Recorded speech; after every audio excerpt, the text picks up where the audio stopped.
Tema que ocupa la nostra portada d'avui, l'AMAT continua generant discordança.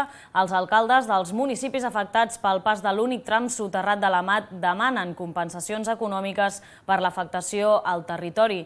Transcorre aquest tram des de Santa Llogaia fins a la Jonquera i els alcaldes han fet front comú per demanar compensacions econòmiques. Han anunciat que la qüestió la portarien al Parlament. Els alcaldes de l'Alt Empordà per on l'AMAT passarà soterrada s'han unit en front comú per demanar compensacions a Red Elèctrica. Volen que la companyia estatal pagui, en concepte d'indemnització, el cost ambiental que tindrà fer passar la línia soterrada en els termes municipals que hi ha en el tram Santa Llogaia d'Àlguema, frontera francesa. Tot i tractar-se d'un tram soterrat i aparentment de menor impacte visual, el resultat de les obres deixarà al territori una estampa similar a la d'una autopista. I és que el resultat, segons el projecte, ha de ser aquest, una mena de carretera de 13 metres d'ample que serà la part visible d'un gran calaix per on transcorrerà la línia de molt alta tensió.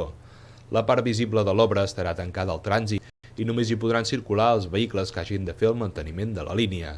Es tracta d'un nou tall al territori que, segons els municipis afectats, tindrà igualment una afectació ambiental. Mai com ara la comarca de l'Alt Empordà havia estat tan pressionada des del punt de vista de paisatge.